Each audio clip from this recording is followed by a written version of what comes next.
यहाँ पर बीजेपी की प्रेस कॉन्फ्रेंस हो रही है। आप गौ सेवक हैं। मैं सबसे पहले रवि जी से निवेदन करूंगा कि वो प्रेस वार्ता को संबोधित करें। सभी प्रेस के बंधुओं को आज धनतेरस की मैं बहुत बहुत शुभकामनाएं देता हूं। दीपावली का त्यौहार भी आने वाला है, दीपावली की भी मैं शुभकामनाएं देता हूं। और बड़े भारी मन से आपको एक सूचना देना चाहता हूं कि आदर्श नगर में गोविंद मार्ग के ऊपर मेरा चुनाव का प्रधान कार्यालय है। मेरे प्रधान कार्यालय में 3 गौ माता थी।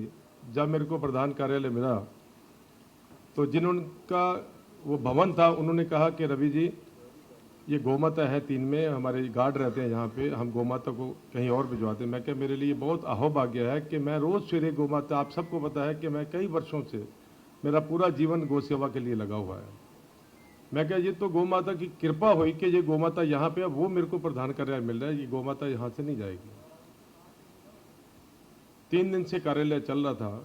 रात को हम 1 बजे मीटिंग करके वहां से निकले हैं और सवेरे 6 बजे, सबको पता है कि मैं सवेरे 6 बजे से लेकर 8 बजे तक मेरा गौ सेवा का कार्यक्रम रहता है। जब मैं 6 बजे आया तो देखा तो गौ माता की डेथ हो चुकी थी।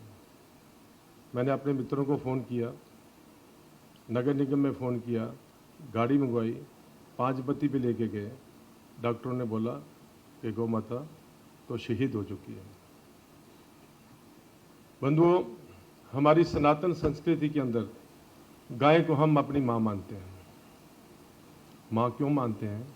कि जैसे माँ अपने बच्चों के कष्ट जब आते हैं तो वो अपने ऊपर ले लेती है।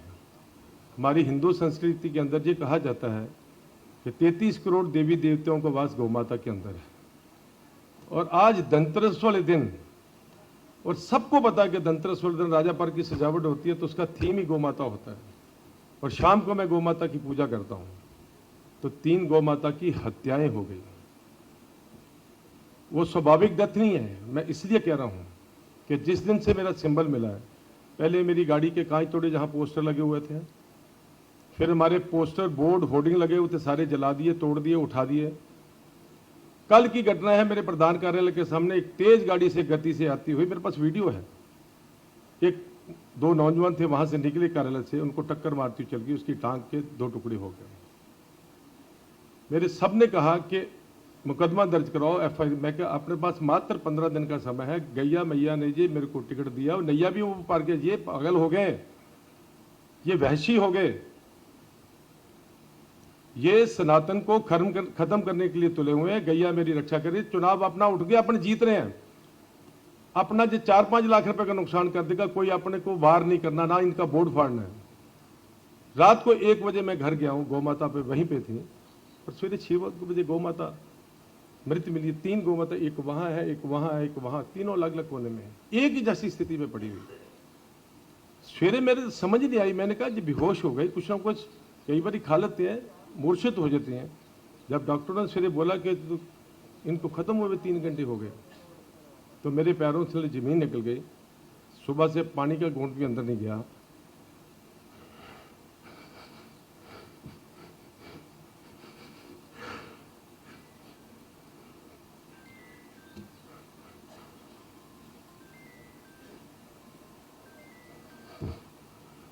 और ये आदर्श नगर से बीजेपी के प्रत्याशी रवि नैयर को इस वक्त आप देख रहे हैं। बलि दे दी, मेरे 3 गोलियां हाथ हुआ थी, मिली, मैं रोया नहीं।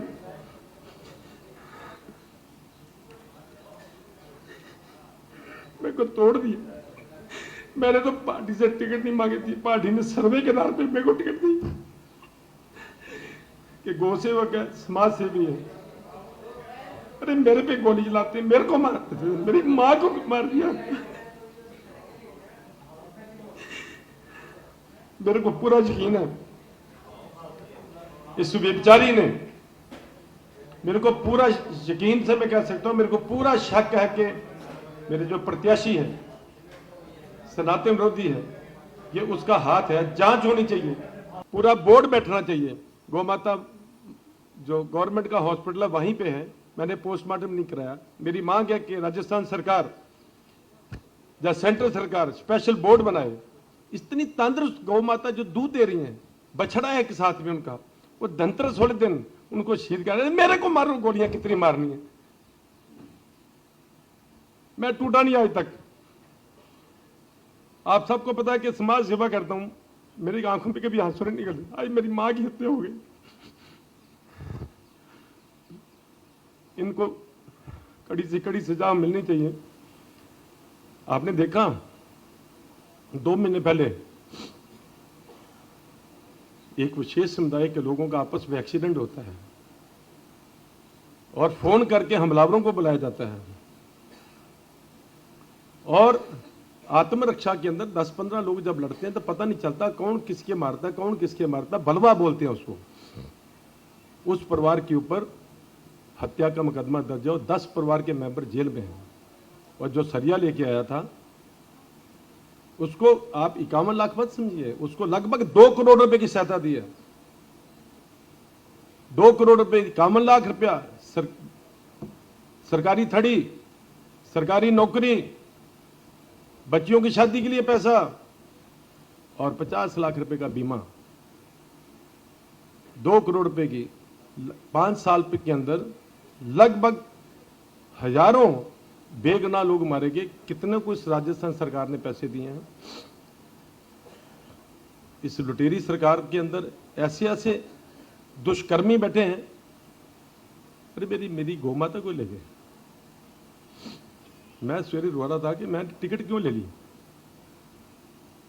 मैं सोचता था कि मेरे को टिकट मिली है, गौ माता मेरे से को बड़ी सेवा लेना चाहती है। आपने देखा कोविड के दौरान हथेली पे जान रख के 25-25, 30-30 हजार आदमी का रोज का खाना वहां जाता था। यही रफीक खान, और हर रोजाना 3-4 हजार पैकेट खाने के लेके जाता था। जयपुर के कांग्रेस या बीजेपी को कोई ऐसा विधायक नहीं है, आप पूछ रही, मैं नाम नहीं लूंगा, सबके यहां पे खाने के पैकेट जाते थे। मैं एक जगह बांटने नहीं गया कि मेरा नाम नहीं हो कि मैं बांट रहा हूं। आर्य समाज के अंदर लंगर लगा हुआ था, 25-30 हजार आदमी का रोज खाना जाता था। मैं तब भी नहीं घबराया। मेरे घर वाले लड़ते थे, तू हमको मारेगा क्यों करता। 2.5 महीने तक किचन चली, सारी मित्र मंडली थी, तब भी हमने परवाह नहीं की। पंजाब से गोलियां खा के आया था, आतंकवादियों का मुकाबला करके आया था।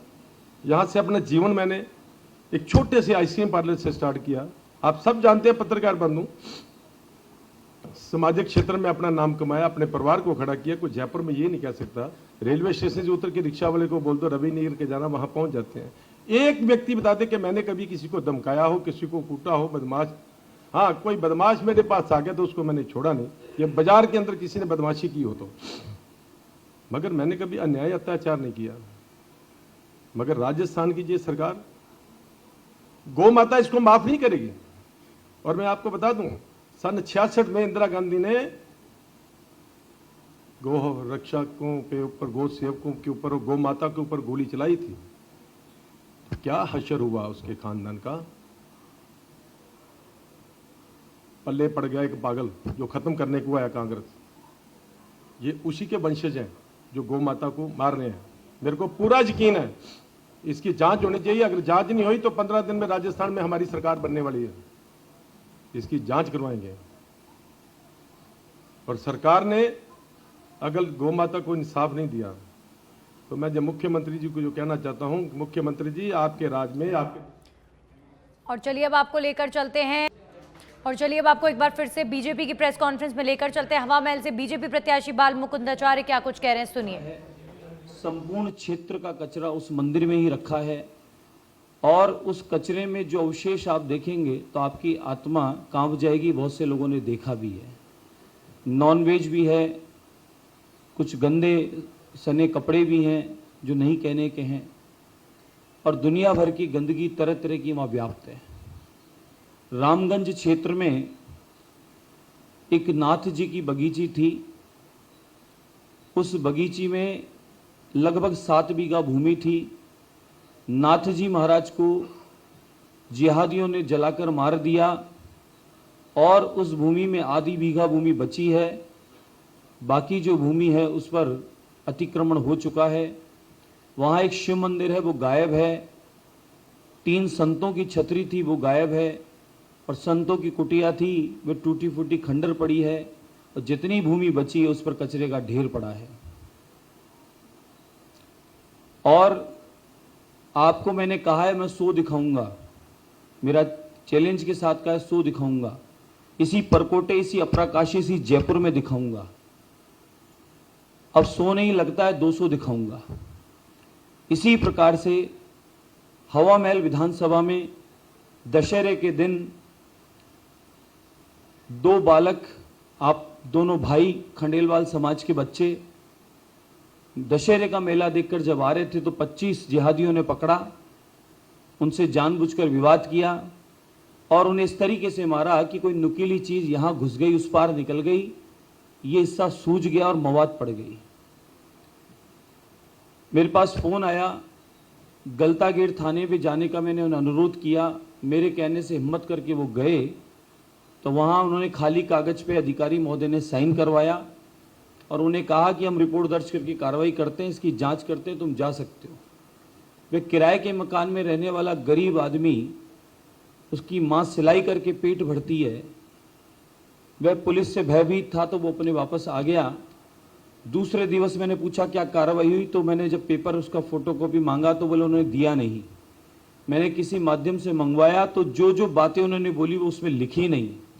अब मैंने उसमें हस्तक्षेप किया तो अधिकारी महोदय ने कहा कि पैसा लेके रफा दफा करो, ये बाबा जी रोज थोड़े तुम्हें बचाने आएगा। मैंने वही लाइव किया, कुछ मीडिया बंधुओं को पता चला, वे मौके पे आए और उन्होंने थाने में वही सारी जानकारी ली। हमने उस अधिकारी के बारे में बताया कि ये भाई साहब ये बहन जी को फ़ोन करके कहते हैं व्हाट्सअप कॉल पे कि पैसा ले ले, रफा दफा कर दे, ये बाबा जी तुझे रोज बचाने नहीं आएगा। ये अधिकारियों का चरित्र है। हमने हंगामा करने पर ही मांग की कि आप उनको गिरफ्तार करिए। 25 लोग हैं और 25 लोगों के पास कुछ यहाँ पहनने की एक चीज थी, एक बेसबॉल था, डंडा था और एक छोटा सा कटारनुमा चाकू था। चौकी में बरामद करा दिया, लेकिन जब हम लोग पहुंचे उससे पहले अधिकारियों ने दबे शब्दों में कहा कि हमारा नाम मत लेना, हमने दे दिया है, लेकिन साहब लोगों ने वापस कर दिया है, यानी रफा दफा कर दिया है। मिली भगत से ऐसा काम चल रहा है कि 5 लोग पकड़े, वो भी किसी का फोन गया और छोड़ दिए गए। आज तक वहां पर कोई कार्रवाई नहीं हुई है।